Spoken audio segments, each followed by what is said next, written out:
안녕하세요, 다니입니다. 8월 1일 월요일 마감 브리핑 영상 시작하겠습니다. 영상 보시기 전에 좋아요, 구독, 알림 설정해 주시면 정말 감사드리겠고요. 영상을 꾸준히 제작하는데 큰 힘이 됩니다. 오늘 코스피는 보합 수준, 코스닥은 살짝 상승해 주면서 마감했습니다. 오늘은 1일이면서 월요일이라 월봉과 주봉의 시작일이었는데요.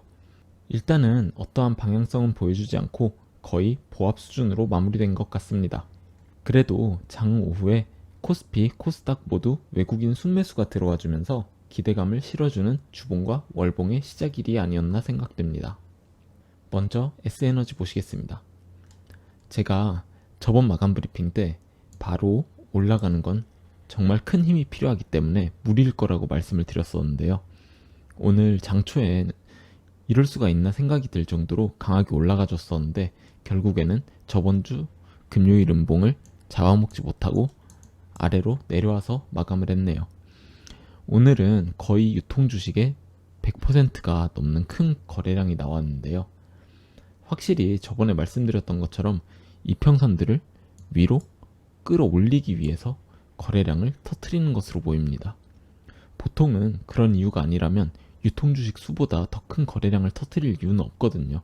일단은 억지로 거래량을 만들어낸 거라고 보시면 되겠습니다. 저는 이런 경우에 거래량이 이렇게 많이 터지면 거래량이 떨어지면서 가격 조정이 나오는 것을 기다립니다. 눌림목을 기다리는 거죠. 이렇게 거래량이 많이 터지면서 또 올라가 버릴 수도 있지만 그럼 어쩔 수 없죠. 일단 저는 눌림목을 기다려 볼 생각입니다. 아마 제 개인적인 생각으로는 121선과 221선 아래로 깨지고 내려갈 일은 없지 않을까 생각해 봅니다. 잠깐 살짝 이렇게 깼다가 올라오는 경우는 있을 수도 있겠지만 깨고 아래로 쭉 이렇게 내려가는 그림은 없지 않을까 예상을 해봅니다. 그럴 거라면 이렇게 2거래일 연속으로 위에서 무리를 해가면서까지 거래량을 터트려 줄 이유가 없으니까요. 사실 저번 주 금요일만 해도 오늘처럼 이렇게 양봉을 바로 만들어낼 거라고 생각을 안 했었는데요. 생각보다 세력이 시간이 없어서 좀 급하게 진행될 수도 있지 않을까 생각해 봅니다. 그래서 1차 매수로 60일 이평선 근처 내려오면 매수를 해볼까 하고요. 운이 좋다면 5일 이평선을 타고 바로 상승할 수도 있고, 만약에 5일선을 타는 게 아니라면 20일선을 이렇게 타고 상승해 줄 수도 있겠죠. 일단 시기상으로는 내일이나 모레쯤 조정이 오면 매수를 들어가 보게 될 것 같습니다. 바로 위로 올라가면 좀 더 지켜보려고 합니다. 다음으로 솔로엠 보시겠습니다. 솔로엠은 뭐 특별히 다룰 내용은 없어 보입니다. 아직 60일선 위에 있고 5일선에 딱 걸친 채로 마감을 해줬네요. 내일이 어떻게 되는지도 중요해 보입니다.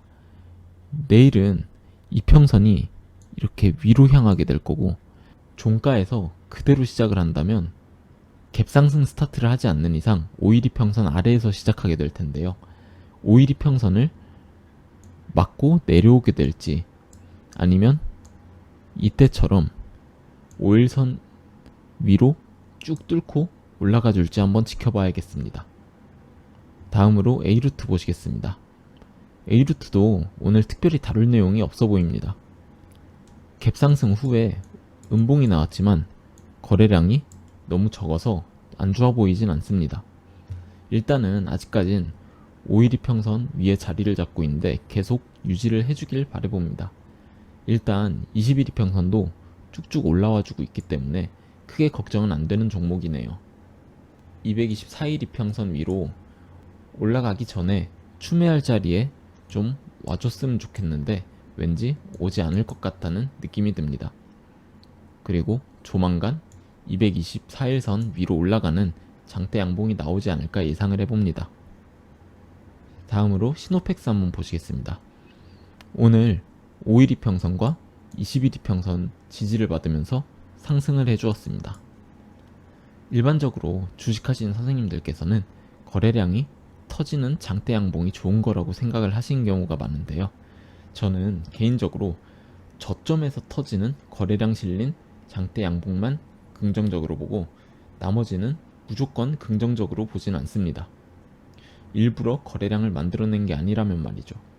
여기를 보시면은 이렇게 매물대를 돌파를 하려고 하는데 큰 거래량이 터졌죠. 이건 매물대 저항이 너무 많다는 의미일 수 있습니다. 즉 악성 매물이 너무 많다는 거죠. 이 매물대에 물려있던 매물이 본전이 오니까 매도 물량이 쏟아진다는 겁니다. 뿐만 아니라 단타를 치는 사람이 많다는 의미일 수도 있죠. 어쨌든 상황에 따라 거래량 실린 장대 양봉이 단기적으로 호재일 수도 악재일 수도 있다는 말씀을 드리고 싶었고요. 그래서 저는 오늘 양봉에 거래량이 터지지 않았지만 나쁘게 보이지는 않는다고 말씀을 드리고 싶었습니다. 5일 이평선도 20일 이평선 아래에 위치해 있고 내일 만약에 상승을 해주게 된다면 매물대 근처로 이렇게 올라가 주면서 5일 이평선이 20일 이평선과 크로스가 나죠. 크로스가 나면서 매수세가 확 들어와주는 그림을 기대해 볼 수 있을 것 같습니다. 물론 그런 그림이 안 나올 수도 있지만 어쨌든 그런 그림이 나올 수도 있는 그림을 만들어 가고 있으니까 기대해 볼 수 있다는 말입니다. 일단 저는 시노펙스 아직 매수 안 했다고 말씀을 드렸죠. 저는 매물대 위에 돌파를 하고 며칠 동안 안착을 하고 소화를 하는 것을 확인한 뒤에 나중에 살짝 하방 테스트가 나오는 게 보이면 그때 매수에 들어가 볼 생각입니다. 마지막으로 제넨바이오 한번 보시겠습니다. 먼저 제가 저번 마감 브리핑 영상에서 제넨바이오가 제출한 임상시험 계획서에 대한 식약처의 답변이 8월 15일 정도에 나올 거라고 말씀을 드렸었는데요. 영상 시청해주신 선생님 한 분께서 다시 한 번만 확인을 해봐달라고 말씀을 해주셔서 다시 확인을 해봤더니 8월 5일 내에 답변을 해야 하는 것으로 확인이 됐습니다. 먼저 제가 잘못된 정보를 전달 드린 점 죄송하다는 말씀을 드립니다. 그리고 앞으로도 제가 혹시 잘못된 정보를 말한 것 같다면 댓글로 말씀해 주시면 정말 감사드리겠습니다. 그러면 제가 다시 확인해서 답변 드릴 수 있도록 준비를 하겠고요. 그리고 앞으로 영상을 찍을 때 더 신경 써서 정보 조사를 하도록 하겠습니다. 제넨바이오 일봉 차트를 보시면 오늘은 특별한 움직임은 없어 보이네요. 사실 오늘 좀 큰 상방이 나와줬으면 했는데 나오지 않았네요. 내일 전환사채가 대충 57만 6천주 정도 나오게 됩니다. 물론 내일 안 풀릴 수도 있습니다. 내일부터 언제든 매도를 할 수 있다는 의미인데 웬만하면 매도가 가능한 첫날 물량이 풀리는 경우가 많더라고요. 만약에 내일 장초에 풀린다면 또 한번 차트가 박살나는 그림이 나올 것 같은데요. 사실 전환사채 풀리는 것만 아니면 그림이 좋아 보이긴 하거든요. 제가 전부터 20일 이평선이 쭉 올라와 주면서 20일 이평선을 타고 올라가는 그림이 좋아 보일 거라고 말씀을 드렸었는데요. 만약에 내일 전사채 물량이 나오면 21선과 121선 다 붕괴고 내려갈 확률이 높죠. 다른 건 몰라도 121선 이것만큼은 깨지 않고 지탱해 줬으면 좋겠네요. 장중에 잠깐 깨고 내려가더라도 마감은 위에서 해줬으면 하는 바람이 있습니다. 일단은 내일 장초부터 어떻게 움직이는지 지켜보는 게 좋을 것 같습니다. 오늘도 시청해주셔서 감사드리고요. 좋은 저녁 되시기 바랍니다. 감사합니다.